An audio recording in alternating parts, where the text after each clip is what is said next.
క్రైస్తలో ఈరోజు దేవుని వాగ్దానం.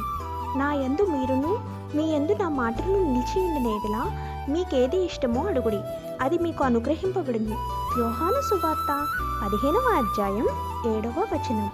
ప్రియమైన సహోదరి సహోదరులారా, మనము సహజముగా దేవుణ్ణి ఎన్నో అవసరముల కొరకు అడుగుతూ ఉంటాము.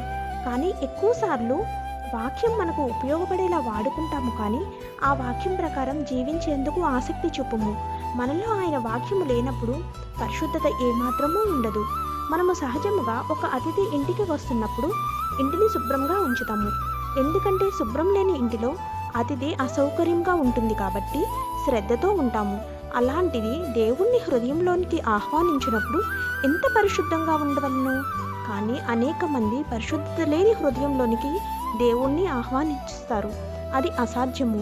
కాబట్టి ఆయన మాటలు మన జీవితంలో పాటిస్తూ ఆయన యందు నిలిచి ఉన్నప్పుడు వచ్చు దీవెనలు మనం పొందుకుందుముగాక.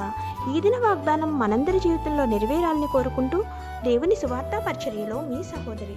ఆమేన్.